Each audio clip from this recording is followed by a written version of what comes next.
Մեր երկիրը պաշտպանված է, մեր բանակում կա մի հատ էլեկտրական չալո։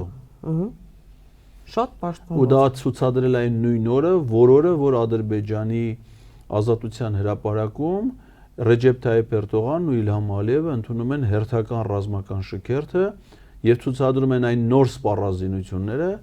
որոնք իրանք ձեռք են բերել այս վերջին շրջանում։ Իդեպ ասեմ, որ այդպես էլ ասում են, տեսեք ինչ սպառազինություն ենք ձեռք բերել։ Այդպես էլ գրել պատերազմից են։ 2 տարի անց Ալիևը հայտարարեց, որ պատերազմում իրանց ամբողջ նյութական կորուստը, որ ունեցել են, վերականգնվել է ամբողջությամբ։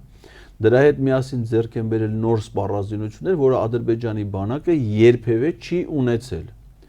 Հայաստանի զինված ուժերի համադրում սպառազինություններով պատերազմից հետո տեղի չի ունեցել։ Ադրբեջանը անընդհատ է ձեռք բերում եւ կրկին հիշեցնենք, որ իր ռազմական ծախսերը հասցրել է 5 միլիարդ 250 միլիոն դոլարի։ Ընդ որում իր ռազմական ծախսերը, ի տարբերություն Հայաստանի, որ կրճատվում է, հիմնականում ավելանում է ավելացող մասը սպառազինությունների ձեռքբերման համար։ Մեր մոտ որ կրճատվում է,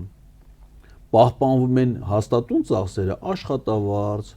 վառելիքի մատակարարում, որը իրանց համար շատ վստահելի հասկանալի մարդկանց կողմից է որպես կանոն իրականացում։ Այդ հաստատուն ծախսերը մնում են, այն որ կրճատվում է օրինակ 26 թվականի միջով, դա հիմնականում սպառազինությունների ձեռքբերման մասով է կրճատվում։